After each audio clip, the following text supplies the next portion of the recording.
Hey guys, Harry here from Inbox Army. Today I'm going to show you how to turn off double opt-in in Klaviyo under 60 seconds. Head over to Audience, select List and Segments.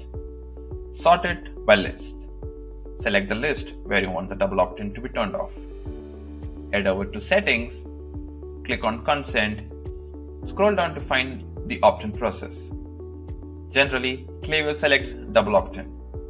Click on single opt-in and there you go, the double opt-in is turned off. Remember, you have to do this with every list where you want the double opt-in to be turned off. Thank you for watching and don't forget to follow Inbox Army for more email and SMS marketing tips.